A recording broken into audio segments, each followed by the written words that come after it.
Guys good morning. അപ്പോൾ രാവിലെ എഴുന്നേറ്റ് എന്ത് ചെയ്യണം എന്ന് ആലോചിച്ചുകൊണ്ടിരുന്നപ്പോഴാണ് അമ്മ ദേ അടിപൊളി ചായ റെഡിയാക്കുന്നു. അപ്പോൾ പിന്നെ ചായ കുടിച്ചിട്ടാവാം ബാക്കി ആലോചന. അങ്ങനെ ഇരുന്നപ്പോഴാണ് രാവിലത്തെ ബ്രേക്ക്ഫാസ്റ്റ് റെഡിയാക്കാൻ തുടങ്ങി. അപ്പോൾ ഇന്നലെ തന്നെ നമ്മൾ വെജിറ്റബിൾസ് കട്ട് ചെയ്ത് വെച്ചു, മാവ് കുഴച്ച് വെച്ചുകൊണ്ട് ബ്രേക്ക്ഫാസ്റ്റ് പ്രിപ്പറേഷൻ ഈസി ആയിരുന്നു. അപ്പോൾ ഞാൻ ദേ വേഗം പരത്തി കൊടുത്തു. ചപ്പാത്തിയുടെ ഷേപ്പ് എങ്ങനെയുണ്ട്, കൊള്ളാം അല്ലേ? അപ്പോഴത്തേക്ക് നമ്മുടെ പപ്പാജി ദേ ബ്രേക്ക്ഫാസ്റ്റ് കഴിച്ചിട്ട് ഇറങ്ങി, ഞാനും എൻ്റെ ലഞ്ച് പാക്ക് ചെയ്തിട്ട് ഇറങ്ങി. അപ്പോൾ വണ്ടി സർവീസിന് കൊടുത്തുകൊണ്ട് ഇന്ന് നമ്മൾ യൂബർ ഓട്ടോയിലാട്ടോ പോകുന്നത്. ഭാഗ്യത്തിന് സമയത്തിന് കഷ്ടിച്ച് നമ്മൾ ഓഫീസിലെത്തി. അപ്പോൾ വർക്ക് കഴിഞ്ഞിട്ട് ഫസ്റ്റ് ബ്രേക്കിന് കാണാം. അപ്പോൾ അത് ഫസ്റ്റ് ബ്രേക്കിന് ഇറങ്ങിയപ്പോഴത്തേക്കും ഞങ്ങൾ ബേക്കറി പോയി നല്ല അടിപൊളി ചൂട് പപ്സ് അങ്ങോട്ട് റെഡിയാക്കി വെച്ചിട്ടേ ഉള്ളൂ. ഇവിടുത്തെ പപ്സ് പറയാതിരിക്കാൻ വയ്യ, രക്ഷയില്ലാത്ത ടേസ്റ്റാട്ടോ, കൺട്രോൾ കിട്ടിയില്ല. അപ്പോൾ ഞാൻ എന്തായാലും ഒരു ചിക്കൻ പപ്സ് കഴിച്ചു.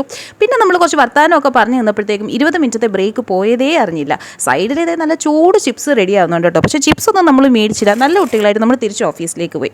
പിന്നെ വർക്ക് ആയി കഴിഞ്ഞു. അങ്ങനെ ഉച്ചയ്ക്ക് ബ്രേക്കായി, ലഞ്ച് കഴിച്ചു. പിന്നെ സമയം ബാക്കി ഉണ്ടായിരുന്നുകൊണ്ട് ഞങ്ങൾ അടുത്തുള്ള ഈ സൂപ്പർ മാർക്കറ്റിൽ വന്നു കേട്ടോ.